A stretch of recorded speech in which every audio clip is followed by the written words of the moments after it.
Last week, a friend of mine showed me this incredible video of Mohini Dey. She's an Indian bass player and she was being interviewed by Rick Beato. I was completely blown away by her skill and her attitude to music, and I thought I'd share some key moments from the interview and also showcase Mohini's playing. Mohini plays in many styles of music, but I think her general style can be defined as a sort of fusion between Indian music, jazz, pop and rock. I'll let her now introduce herself. Thank you for having me. I'm so happy to talk to you. Tell me about how you got to be such a great bass player at you're 27, correct? Yes, that's right. I come from a musical family, having my dad as a bass player and my mom as a singer, I guess, kind of helped. Music was always floating in the house. We weren't financially that strong, but my dad had big dreams and very unconventional dreams, especially for India. So that's really interesting. She had highly motivated parents and started playing at a young age, which I think is really important. It's especially easier to kind of learn music as a child. Yeah, he wanted to have 2 kids, and he wanted his kids to be, a bass player and a drummer. Okay. So he had 2 kids. Me and my younger sister. When we were born, my extended family wasn't very happy because we were girl childs. And yeah, like my relatives and stuff, So my parents cut cords with them and they were like, we don't need you guys. Like, we're happy, we're good, we lead our life, we'll show you what it means to be, girls and be successful at the same time. And that's really fantastic. I love the fact that her dad just said play whatever you want to play. When I was growing up, often the boys would play the guitars and the drums and the basses. Not so much nowadays, it's much better, but they were kind of a bit gender specific instruments, and they gave the flutes and the clarinets and the violins to the girls. So this is great just to kind of hear this story. Check out now the insane schedule that Mohini had when she was a child. My schedule kind of looked like this. Waking up 5:30 a.m. in the morning, going to school by 6 a.m., coming back home at 12:30, and then come home, freshen up, have your lunch, and then my private tutor would come home to teach me. They didn't send me to like external classes or anything because they didn't want me to get distracted, I guess. They wanted me to be super focused, stay focused, and just practice music and do your academics and stuff. So she would teach me, my private tutor would teach me for about 2.5, 3 hours. And then after she would leave, I would do her homework. And then after that, I would do my school homework. And then little snack. And then my dad would give me my music lessons. And then I would do his homework. So that would go on for about like 9 p.m., then have dinner and then go to sleep. And then that's completely insane. You can kind of hear that schedule just day to day, schoolwork and then music every day. But you can see how Mohini got so good so quickly from such a young age with that kind of schedule. I remember a similar thing, not quite as full on, but from the age of 4 I was kind of playing piano. My dad also taught me, so me and my brothers and sisters all played piano. Also did a second instrument, so I played trumpet. This was way before bass. Every day just practicing, but really if you want to improve on an instrument, that's what you need to do. You need to practice every day.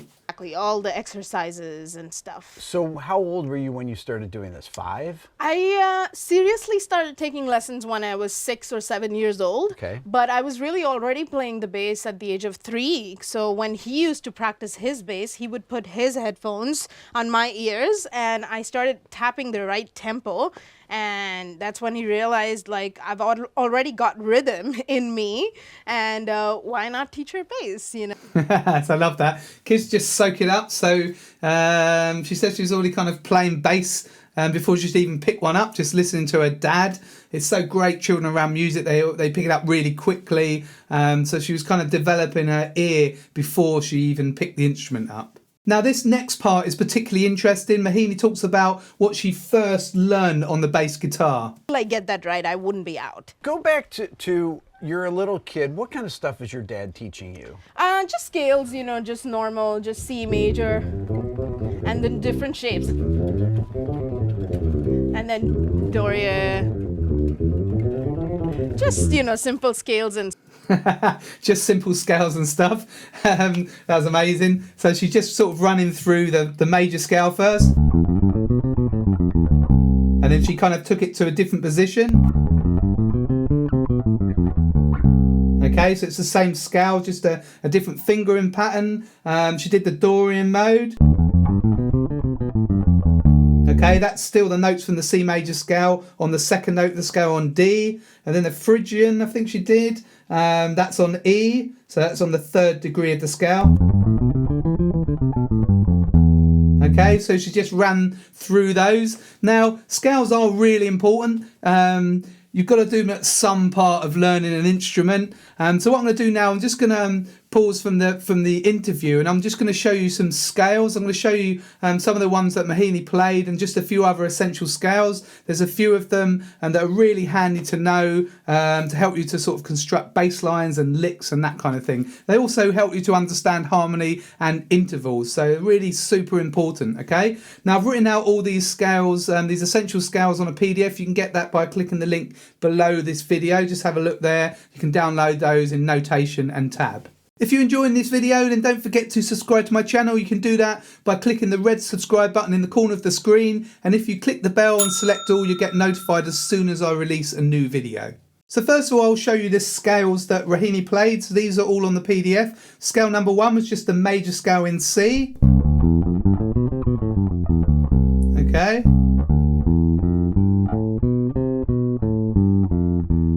Once you know all these scales, then you're going to play them on different root notes, okay? So this is the basic major scale pattern. Okay, scale number 2 is the major scale but with alternative fingering and also an extra note on top, okay, an extra D.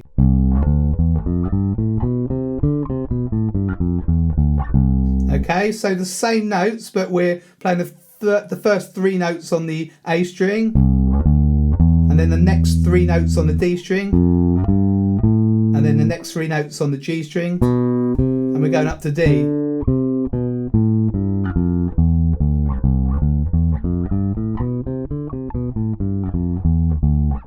Okay, so that's C major scale alternative position, and then D Dorian. So these have the notes of the C major scale. They're built on the second degree of the scale. Okay, so this is Dorian. Okay.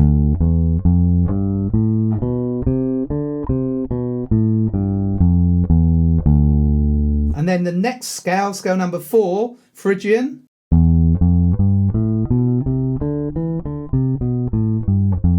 Okay, again, these are notes from the C major scale. Okay, yeah, we go up there, okay, to the F. Just play them really slowly first of all, and when you can play them, you can kind of use them as a technical exercise and speed them up, okay? So they're the 4 scales that Mohini played on the video. They're going to show you an extra 3 scales, okay? Those last 2 scales are modes, okay?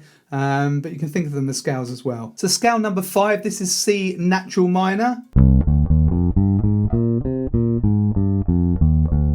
Okay, there are 3 minor scales. This is kind of the first one to learn, I suppose.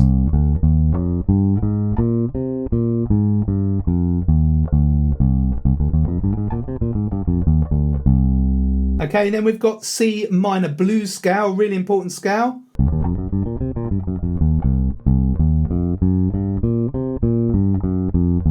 If we take away the blues note, okay, then we have the pentatonic, the minor pentatonic. Okay, so you add 1 note and you get the minor blues scale. And the last scale, scale number 7, is C major blues scale.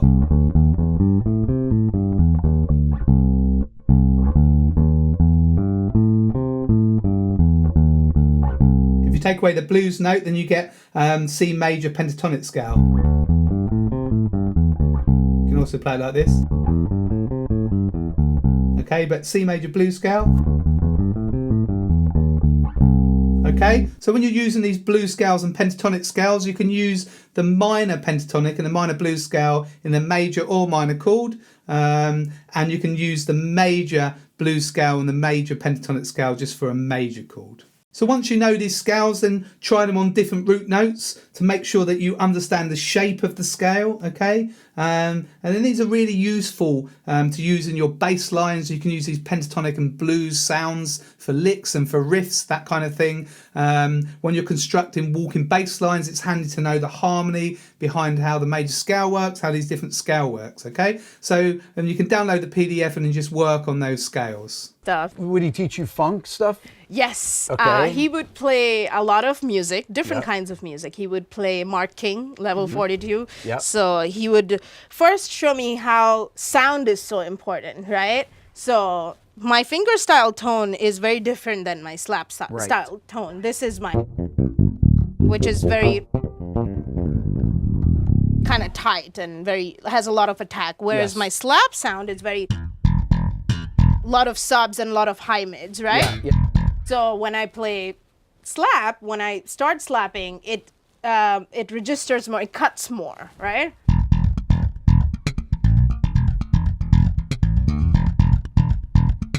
So that's Mark King right there, Yeah. Mark King's groove. So Yeah. I would pick up those grooves while watching him on my TV. We had this DVD player and he would play a lot of Victor Wooten, a lot of, Jaco Pastorius, Weather Report tunes, and Brother Johnson, Louis Johnson, Cab, Tony McAlpine, and lots of drummers as well, like Dennis Chambers and Carter Buford, a bunch of music. And so So it sounded like she really studied the greats, the great bass players and the great drummers. What an education from her dad. I mean, she was so young when she was studying all this, by all accounts. I was doing this kind of thing at college. It's really great for your playing to start looking at all these great players and learn from them, and try and incorporate some of this stuff into your own playing. playing with musicians from South India. I was already working by the age of 9. Age of 9, that's absolutely insane. Working at the age of 9, unbelievable. So it's been over 18 years that I've been professionally working in the music industry. And through my years, in the early years, I had the pleasure of exploring the south side of India, where I got to play with a lot of exotic instrumentalists like Kanjira, Mridangam, Ghatam, Morsing, like all these unheard of things that I had never heard of that time. And when I played with them, I saw them do things, like even tabla, for instance, like they were doing things that I just never knew was possible, and it was really fascinating to me. And I wanted to sound like them on my bass. Okay, so how would you adapt something like tabla, something that you would take from that? Yeah, so like, the baya, like the left side, and the right side is the chati. We call it the chati, which is the tongue, the high sound, and then the low sound is the baya. So I was like, okay, I play bass. Obviously there are frequencies and there are, registers, low register, high register, mid register. So my B string can become the baya, right? And I'm slapping, so maybe my thumb can become the baya, and then the chati can become the pluck. Okay. And then all the ghost notes can become my ghost. So that's really interesting. So she developed a style based on Indian music where she was using kind of the different parts of the slap technique for the different parts of the kind of Indian rhythms. So this is kind of similar in the way that that slap bass developed first of all. So really that came from kind of using the different techniques of slap, like your thumb for the bass drum, for like the drum groove in kind of pop music. Okay, so it's a kind of Rohini's kind of taken this idea and applied it to Indian music. So yeah, it's really great to hear that. Group. And why are you interested in all these different genres of music, first of all? I guess I like to see music as one. Maybe that's why. For me, I'm not categorizing that much. For me, anything that sounds good and excites me, I'm down for it, And that's why I think it allows me to not be stuck at one point and be just satisfied with it. every day is a new day, and when it's just like talking to new people, you know, and vocabularies, for example.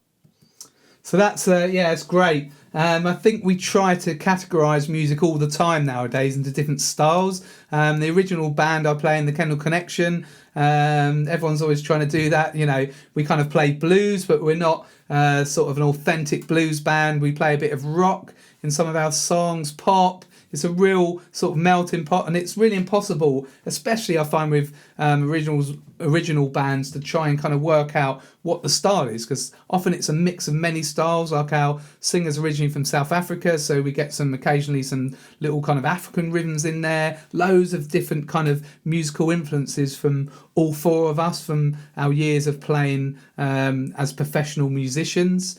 So it's great to kind of have this different fusion of different styles and not have to feel that it's like straight blues or straight rock. Sometimes it is, and that's great, but also sometimes you can't really kind of nail it down.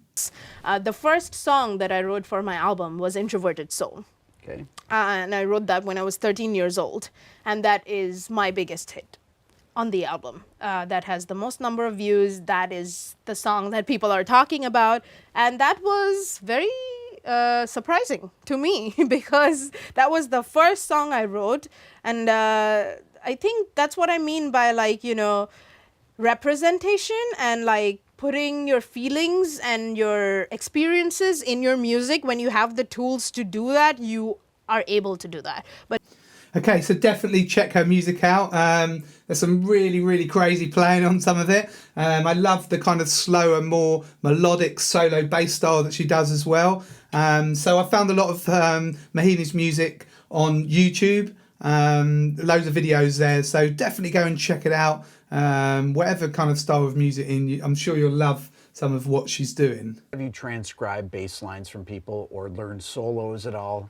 And would you learn just bass things? Would you learn sax solos? Would you learn guitar solos? yeah, a lot of songs, like I was saying, like, you know, Victor Wooten songs. Yep. Let me see if I can remember.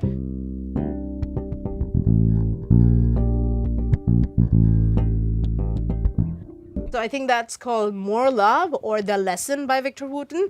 So I would like transcribe a bunch of Victor songs. I would transcribe Mark King songs like.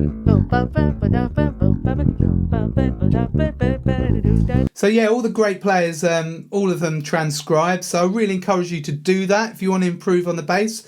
You don't need to write it all down. So if you can't do that, it doesn't matter. Just kind of learn it.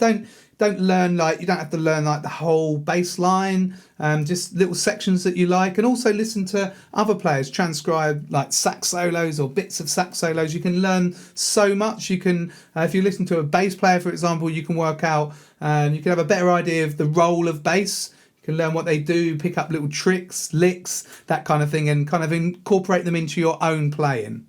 Doing anything to my tone. These are all just synth pedals, distortion pedals, a little bit of reverb. So I'll take you through my pedal board here. The first on the chain is the monosynth by Electro Harmonics, and this is So she's saying she's basically just got mainly synth pedals and distortion pedals, and a reverb as well.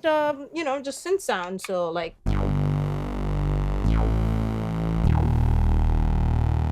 you know, when you're in a trio setup and you don't have a keyboard player. You do. Yeah, I can. Yeah, now you do. So there are lots of different sounds in here. And then this is like an OG pedal. Every bass player has this pedal. Definitely get one of those, those Boss octave pedals. I've got one, they're great. You can get a really vintage synth sound. You can get quite a few different tones out of them. Well, yeah, the way I like to use it is when I want something that is kind of drum and bassy, then I put the drive to 0 and the OC2 to 0, and only OC1 Okay. is dialed up all the way, and it sounds like this.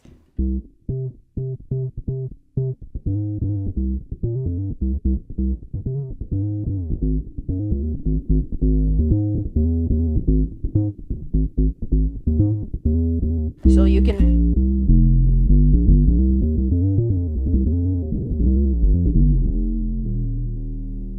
Yeah. And then if I don't want that much sub and like drum and bass, then. Yeah, so that's the kind of tone that I generally use on this pedal. I use it for kind of 80s stuff. You can get a really nice kind of synth, old vintage synth sound with this kind of setting on it.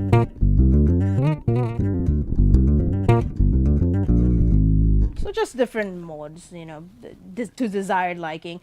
Now this one has 100 stock sounds. Okay. This one What is that thing? It's called the Future Impact pedal. Okay. It is a boutique company. I don't think they make any other pedals. They Okay, only never make seen this before. Yeah, this is a new one.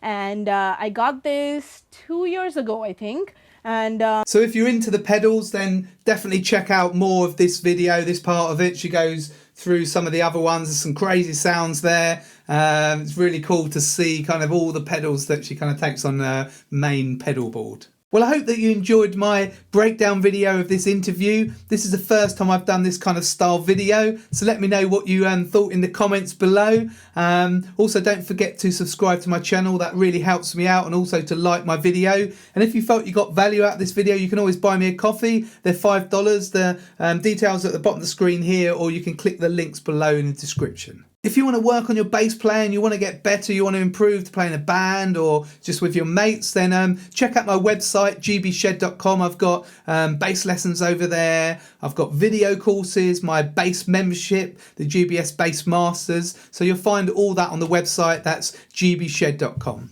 I'm Greg from Greg's Bass Shed. Hopefully see you very soon in another video.